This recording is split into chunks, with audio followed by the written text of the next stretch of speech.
Tiniyak ng nasa 200 kongresista na suportado at ipagtatanggol nila si Pangulong Bongbong Marcos sa pamagitan ng isang manifesto na ibinigay nila sa Pangulo sa isang fellowship dinner kagabi.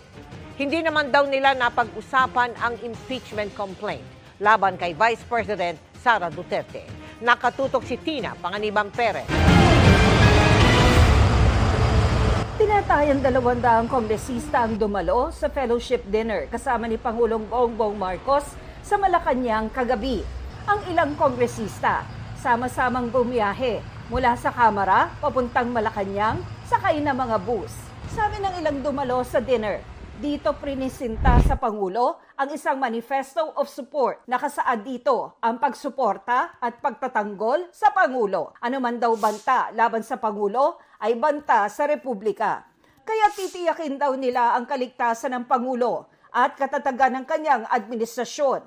Binanggit din sa manifesto ng kanilang kinokondena ang anumang tangka para i-destabilize o guluhin ang gobyerno. Ang manifesto pirmado ni House Speaker Martin Romualdez at ng iba pang leader ng Kamara at mga pinuno o kinatawan ng Lakas CMD, National Unity Party, Nationalist People's Coalition, Nationalista Party, Partido Federal ng Pilipinas at Partido Navoteño. He was very touched at saka malaking bagay po sa kanya na may suporta po yung House of Representatives.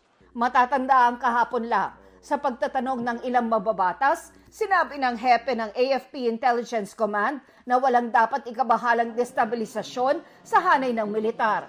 Ngayong binabanggit sa manifesto ang destabilization, tinanong namin ng mga kongresista ukol dito. Wala naman pong disturb pero nakita nyo naman po yung threats sa ating Pangulo. So I think it would warrant any kind of support, formal or informal. Nangyari ang fellowship dinner matapos ihain sa Kamara ang pangalawang impeachment complaint laban kay Vice President Sara Duterte. Pero sabi ng ilang mga dumalo, hindi raw nila napag-usapan ang impeachment. Walang napag-usapan tungkol doon. Yun lang. Tapos nagbatihan ng Merry Christmas, nagkantahan. Parang way na rin para mabati ng Pasko ang ating presidente. And at the same time, kagabi, sinubmit ng mga party leaders yung resolution of expressing support to the President. Ayon sa Secretary General ng Kamara, hindi pa niya na itatransmit ang dalawang impeachment complaints laban kay Vice President Sara sa Office of the Speaker dahil may mga kongresista raw na nagsabi sa kanyang may balak din silang maghain ng reklamo. Hindi pa kasi may balita kami na may mga magpapile pa. So, para isang transmittal na lang kay Speaker. Would you know kailan po magfa-file yung iba? Yan hindi natin alam Yan hindi natin alam. Tapos pinag-aaralan din kasi ng legal staff namin yung pinel na complaint kung may kulang, kung na-verified, mga ganyan. Para si Speaker can decide on the basis of the information that we will submit. Target ng Secretary General ng Kamara na i-transmit ang mga reklamo sa Office of the Speaker sa susunod na linggo bago nakatakdang mag-recess o magbakasyon ng Kongreso sa December 20.